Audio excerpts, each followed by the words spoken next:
Alright guys, so here is my front porch.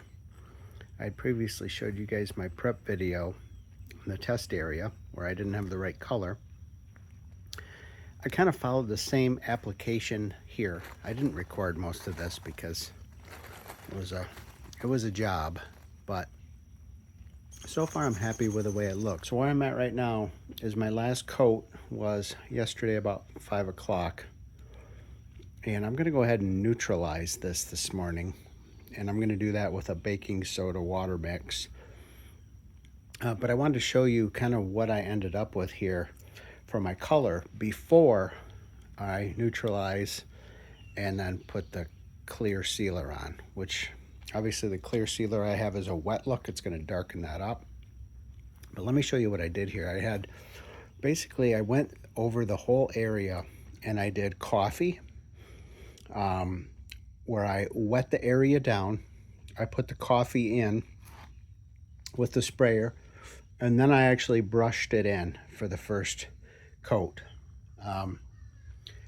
Don't be alarmed. You saw on the test plot, it comes out very yellowish looking, but it really darkens up over time.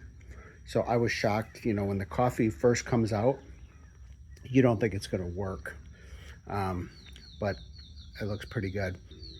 So then what I did was I mixed a coffee and an amber 50-50, and then I went over the whole thing and I tried to be more random. You can see it's not perfect, but again, it's random. So I tried to be more random with it with the sprayer, and I didn't brush that second one in. I just kind of let it sit there. I did moisten it ahead of time again, so it didn't just dive in everywhere.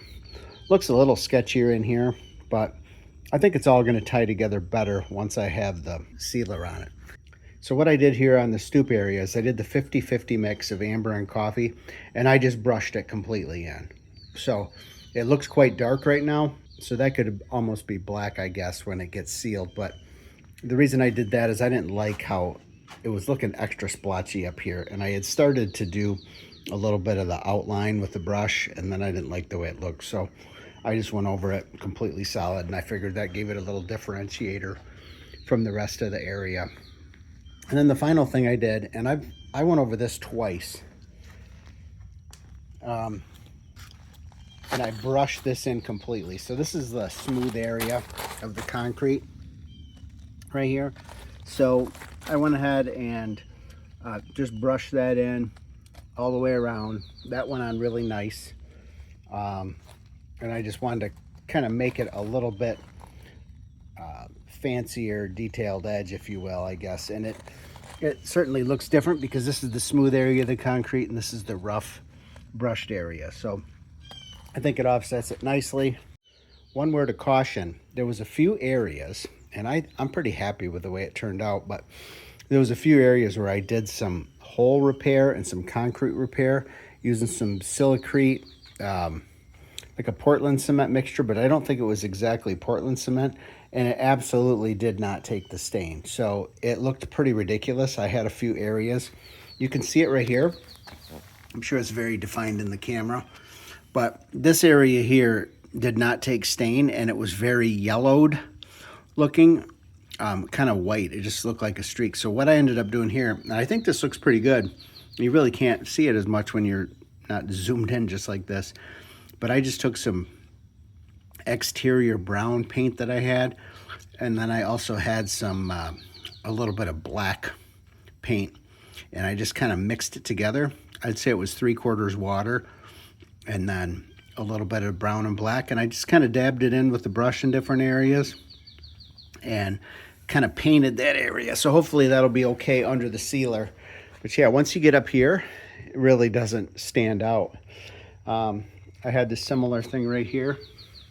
This area here I patched, it would not take stain. So be aware of that. There could be some repair areas or just areas in general where the concrete doesn't take. But that seemed like a nice way to try to fix that. So I'm going to protect the edge of the cement here, so when I get some drips down here, it'll at least get caught into the cardboard. So this step is going to be to neutralize. So I'm going to show you my solution, and then I'm going to put it on with the sprayer, and then I'm going to vacuum it up, and then just keep rinsing it till the water's clear. And then after this dries completely, will be time to seal. Okay, so this is what I'm going to use to neutralize with. So I already got 2 gallons of water in my backpack sprayer. I'm going to do just a little bit over 3, and I'm going to do a cup of baking soda for each gallon. And then I'm just going to mix in a tiny bit of Dawn. It says put in a few drops, and that'll help lift it later. So I'm going to pre-mix this last gallon with the baking soda so it gets distributed, and then I'll dump it into the sprayer. I'm just going to throw a drop or 2, not too much.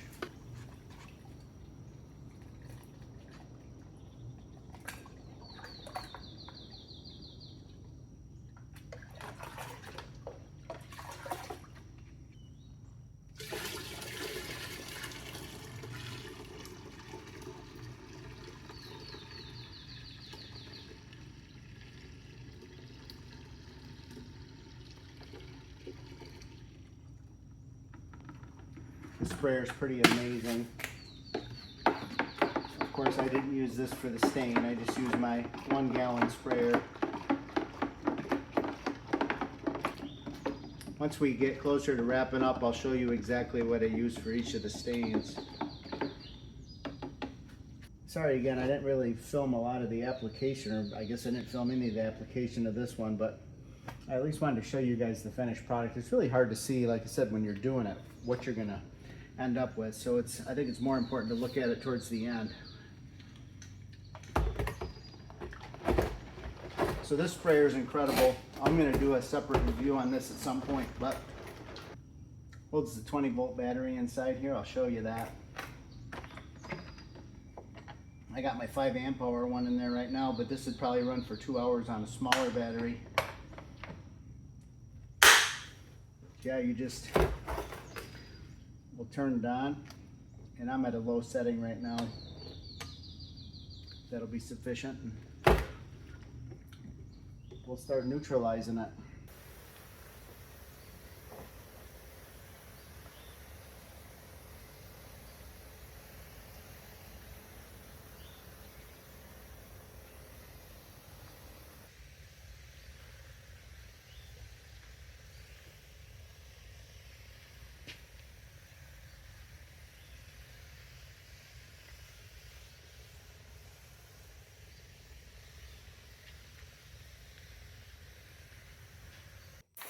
What's nice about using this sprayer is you can, got 10 settings plus the nozzle.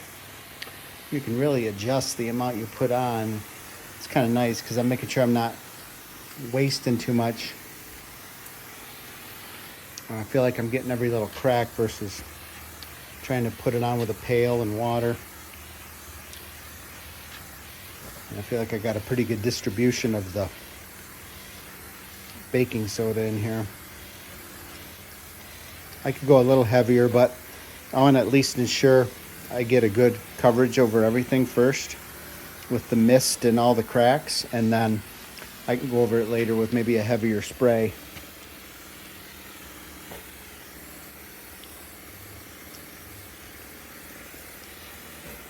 My first goal is to get this on and then let it sit 5-10 minutes, probably 10 minutes.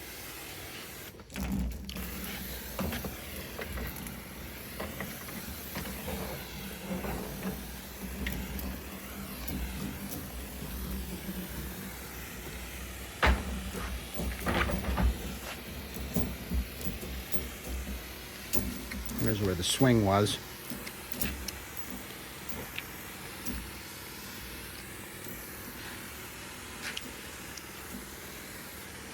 I'm also dealing with really hot days right now, so it's not the most ideal, so I kind of got to work early in the morning.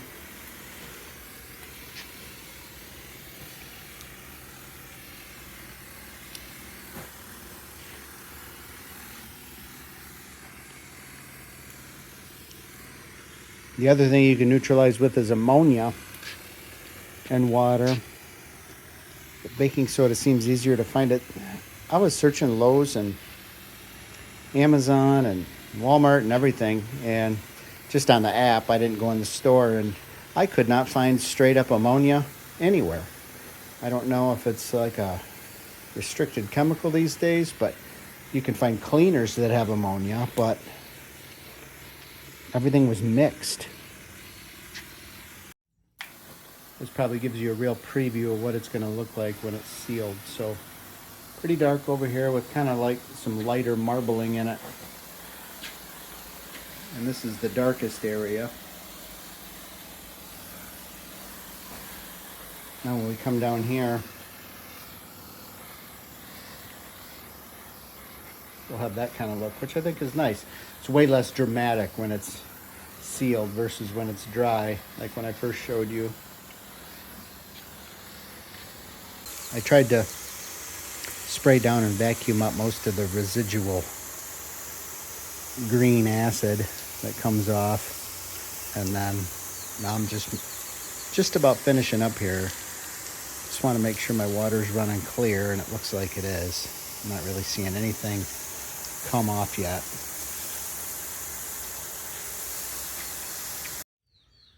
Okay, so here we have it. Next step is to let her completely dry and seal it up. So here's what I'm using for the sealer. I have this leftover sealer from the garage floor, and there should be plenty in there to do the front porch. So this is an acrylic sealer. Opened it last night, stirred it really well. Looks great still. And then I got an applicator like this to put in the bucket to run the roller over. And then of course I got the bucket extension. And when I was at the paint store yesterday, I got a new roller, and I'm using this Purdy White Dove 1/2-inch nap 9-inch roller. And then of course we got some gloves, and then we're gonna cut in around the edges with the brush. Okay, so it's sealing day for coat 1. So yesterday I had neutralized this yesterday morning, and then rinsed it and rinsed it and rinsed it and rinsed it. So you got areas here that it either looks like the coating didn't fully adhere, but I don't think that's the case. I don't even know what it is, but it's very clean. And I think once that gets sealed, that's going to darken it up. But those are the darker areas, even though they kind of appear a little bit chalky. I can assure you I've rinsed and rinsed, and it's clean. So I'm going to go over this with the blower real quick and just make sure there's no surface lint or debris on this. All right, guys, so it seems to be going pretty good here. Cutting in the edge and then doing this section. So you can see here the difference between the coated and the uncoated. It gets a little challenging over a large area to maintain a wet edge, but this has been a game changer for me here. I hate it when people say that, but here I am saying it. But this is way better than having to use a pan, because this stuff is very viscous. So that little metal screen works awesome. And I'm using this 1/2-inch nap roller, which I really like because it allows me to get enough material on there that I don't have to keep dipping as often, but I can still just apply the amount I want. And then as I get towards the end where I can tell I'm running out of material, I'll just press a little harder on the roller.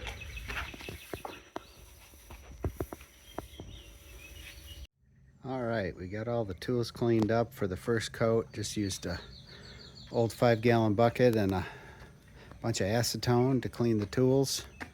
That's the first coat.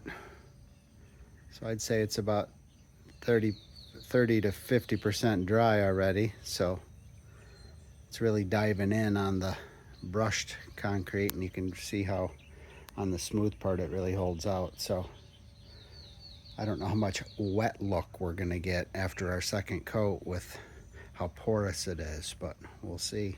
Got quite a bit of wet look on the outside. All right, we'll come back tomorrow for coat 2. Alright guys, we're day 2 of the sealer. I just did this section right here on the stoop yet, so we'll get the second coat on and come back after it's dry and show it to you. Okay guys, 24 hours later, finally done with this front porch project. I think it turned out pretty nice. We got the swing back in place here.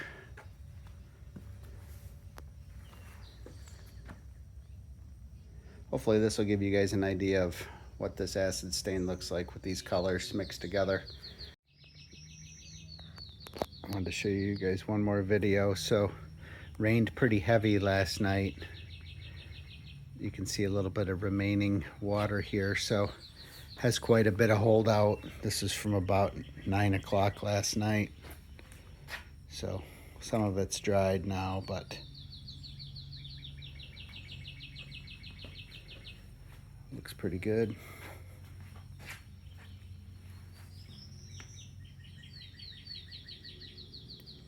All right, I'll take you into the shop and let me show you what I ended up with for materials. So what you see out there, the first coat I put on was 100% coffee that I wet down the cement. I put the coffee on and then I brushed it in. And then what I did after that was I went over it with some amber and coffee mixed together for the second coat.